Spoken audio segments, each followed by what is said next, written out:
Welcome back everybody to LackLuster Gaming, the show for those who love to game but know they're mediocre at best. And today we had a new card released, the Graveyard Spell. So let me know in the comment section below if you've received it. I know it's only been out for what, 9 hours or something like that, but let me know. And if you got it, I need some gameplay footage, so hook it up. Anyway, today we have a very special episode. As you know, yesterday we opened a legendary chest and got the we got the Lumberjack. That's right. So today's deck features the Lumberjack. I'm also using the Miner, the Log, the Ice Spirit, Skarmy, the Inferno Dragon. We'll talk about that in a minute. The Fire Spirits and the Goblin Barrel. Now, this is kind of a hybrid of the Hog Cycle and a bait deck. But there's no hog. Instead, I've swapped in the Lumberjack and it's working extremely well for me. Absolutely awesome. In fact, it's gotten me to my personal best all the way up to 3302 in the Legendary Arena. Now, the Inferno Dragon, I know what you guys are saying. This deck has 4 legendary cards in it. Now, personally, I have 7. I've tried to put a deck together with all 7 plus the mirror. It does not work. But these 4 together work absolutely awesome. Now, if you'll notice in this video, the Inferno Dragon can actually be swapped out with the Inferno Tower. The Log, swap it out with Zap. The Miner, you can possibly swap it out for a Lumberjack. The Mini P.E.K.K.A. Or, if you wish, a Hog Rider.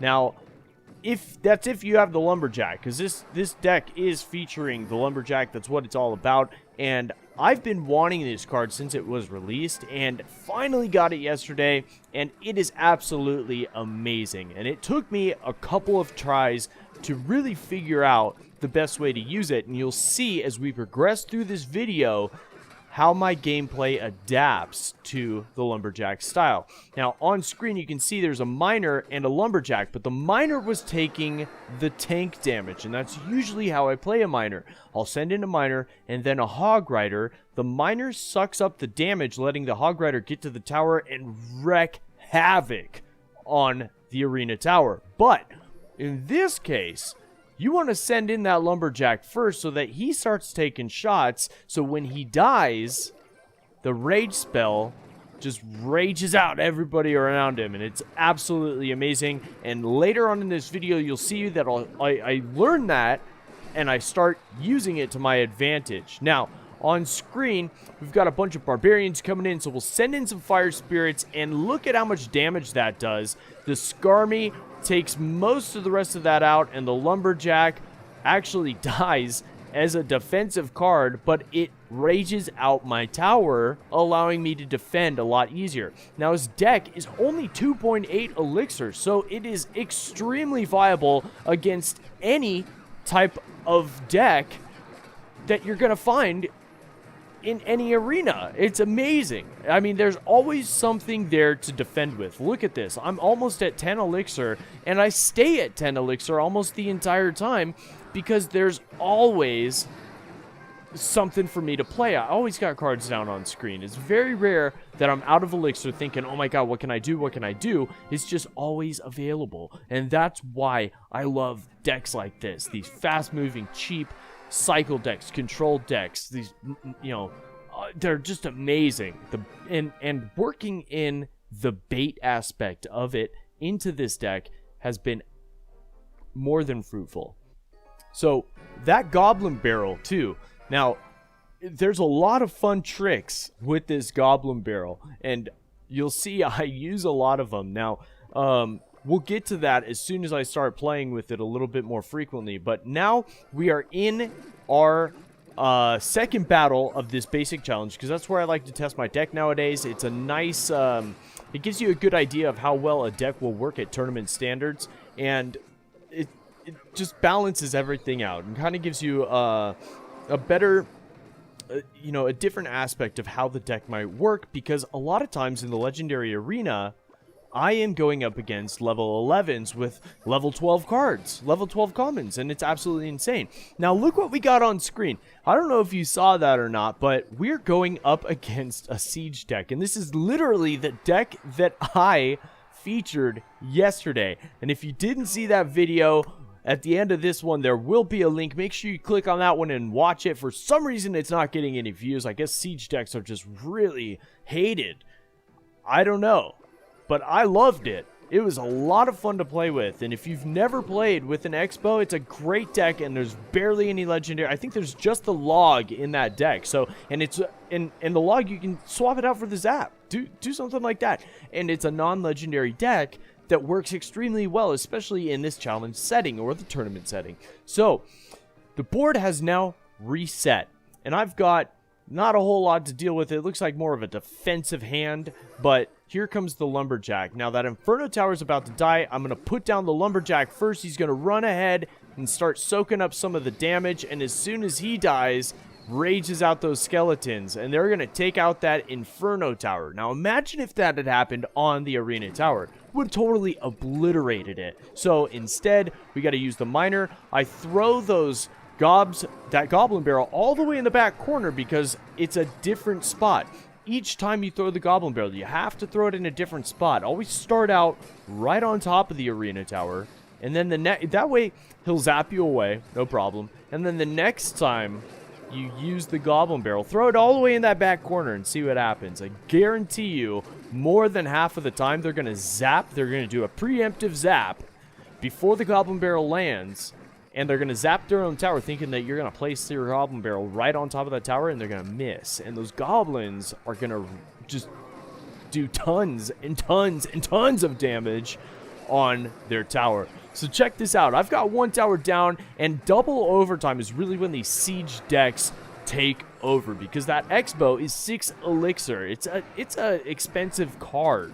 So at this point, he's tied up the game because of that double elixir. Now, he's doing really good at defending my pushes, and he's got these guards coming in, and as soon as they hit the bridge, just like I was saying yesterday, you put down that Expo, and then you just start sending things to it to defend it. And I'm just, I can't even work on that guy's tower because I'm just strictly defending against this stupid Expo. And I know, it's cheese. I hate it too. It's a lot of fun though. You got to try it out. Trust me on this. Trust me on that one. You have to try it out. If you learn it, try it in some friendly battles just for fun. So it doesn't matter. It's not on the ladder. It's not in a tournament. Just try it out, because I guarantee you will not be sorry. If you learn how to use it, it's a lot of fun.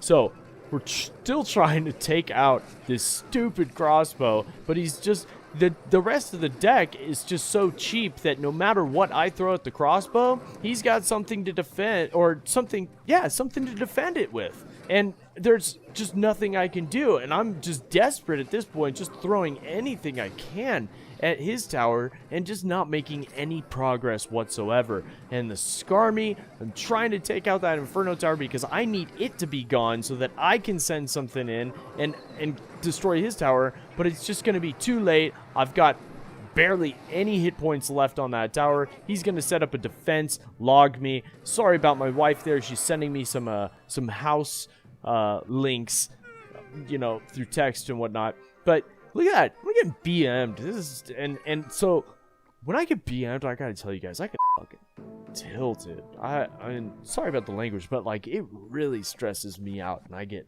over anxious. And you can see I just jumped right into another battle because I'm so pissed that I need to wreck somebody. And in fact, you can see, normally I'm an extremely nice guy. Those of you that do know me, oh wait, watch this on screen. See, watch. Never mind. Wasn't exactly what I thought was going to happen, but you can see how much damage I did right there with such a low amount of elixir in that push. It is absolutely insane. And then the Inferno Tower just soaks up all of that. The Fire Spirits take down all of those, and we're good.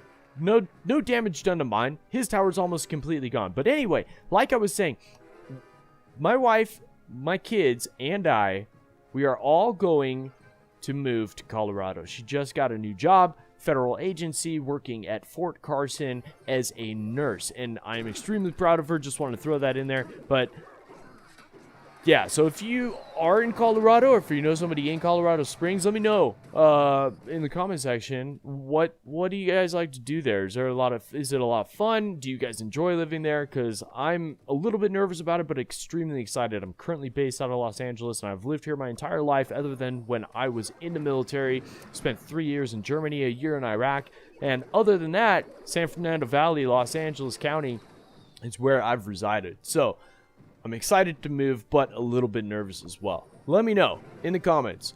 How do you like Colorado? How have you been there? Even if it's just been to visit. So now on screen, I'm going to log all of this away. I'm waiting for this Inferno Tower, and we get it down just in time to pull that giant. And it's just, oh man, it's just so nice. And look at this. That gets beaten down because I had to put it so close to giant that he was able to beat it down. But the Skarmy just takes over and wrecks the rest of all of that, distracting the Mega Minions so they didn't do any damage. The Fire Spirits takes out all of that, and I'm gonna start another push. I know I need to get that tower down, but I'm also gonna work on this left tower. So this strategy there, using 2 lanes to push, is so easy, and it's effective, number one, because your opponent, especially in these big, heavy beatdown decks that are extremely expensive with a 6 elixir Sparky and a 5 elixir Giant, they have to sacrifice their elixir defending one lane and pushing on another. And for these heavy, expensive decks, it's nearly impossible for them to do it and do it well and to win. So if you can force your opponent's hand, you'll be all right. Look at that desperate rocket. Opponent just leaves him at because he knows there's nothing he can do. And he probably could have tied up the game, but yeah, he just didn't have enough time. Didn't have it in him. So anyway, I got the jump on him, and we pulled off another victory with this tower. Now remember, Inferno Tower instead of the Inferno Dragon. Now, I don't have footage of the Inferno Dragon in play, but it honestly does work a little bit better. It's a little bit cheaper. I think actually with the Inferno Tower, it is a 2.9 deck, but with the Inferno Dragon, it is a 2.8 deck, so maybe I was wrong there. But let's get into the last and final replay. I got something very special for you at the end of this video, so if you've stuck around this far, stay tuned, because you're not going to want to miss this. And it's not a video clip or anything, it's something I'm doing specifically for you. So check it out. The Lumberjack is just hacking away with no life because of that miner. Now, sometimes that works, but what I've ended up finding out is what I like to do is place the Lumberjack down first and send the miner right after, so that the Lumberjack gets taken out first and rages up the miner. But you have to, if you do that, you have to put the miner in the front of the tower. So if you put the miner in the back of the tower, when the Lumberjack dies, then the rage spell will not hit the miner. So we're going up against a super heavy beatdown deck. This guy is using absolute bro deck. He's got the Valkyrie, he's got the Wizard, a Royal Giant, and a Giant. So hate these decks. Absolutely hate these decks. Number one, I suck at using them. Number two, it's absolute cheese, and I don't understand people who use them. And if you're in my clan and you're using them, or if you're a fan and you're using them, congratulations, hope you make it to legendary. But you won't see many decks like that up there. Trust me on that when I tell you, if you're using those decks, switch it up, try something new, try some of these decks, because if these are the decks that I'm currently using in legendary, and I'm at my personal best 3302. So guys, pick it up. Come on, keep playing every day. Now, on screen, we got another big push, and look at this. Super heavy deck. Not only did he have the Giant and the Royal Giant, he's also dropped the 3 Musketeers now. But check this out. Skarmy takes out most of that. I'm going to freeze up this Giant. I've got a Royal Giant on the right, so I'm feeling pretty pressured right now. Even though I already have one tower down, I'm pretty stressed out. So I'm going to log all of that. I'm dropping the Goblin Barrel as defense, which means I'm panicked. And that's what it means. If I'm dropping my Goblin Barrel on a defensive move, I'm extremely panicked. And look at this. I've got a Giant. I've got a Royal Giant. I've got a Wizard. I've got a Valkyrie. A little bit of a Skarmy left over coming in at me. And I am absolutely terrified. My King Tower is almost halfway dead. My Arena Tower has taken some damage. And I'm not even sure what to do anymore. So I'm pushing on the left. I'm pushing on the right. And at this point, I'm starting to see that Skarmy is undefended because he's saving up for, he's got to be saving up for the, what do you call it? The Three Musketeers, but he doesn't. He drops the Royal Giant. I think he's desperate at this point, and look at that. I've almost got his King Tower down, so we've almost got a 3-crown victory.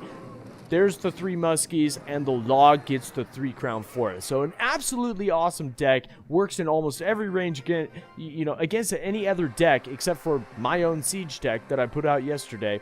But there you have it. Give it a shot. Let me know down in the comment section below if you've tried it and if you like it or what your personal best is with it. Now, on to the fun stuff, right? Let's do a couple chest openings right here, but we are going to do a giveaway. I'm giving away a $10 gift card. Your choice. It'll be either for Google Play or the iTunes gift card, whatever your operating system of choice is. You'll let me know if you're the winner, but you need to type in #TrueFan in the comment section below. I want to know if you've made it this far into the video. Who's watching this long? How many people are watching this long? But don't tell anybody else about this. Number one, it'll negate your chances. It'll lower your opportunity to win, and the winner will be announced on November 1st. So stay tuned for that. Keep watching, and thanks, man. I'll see you guys next time.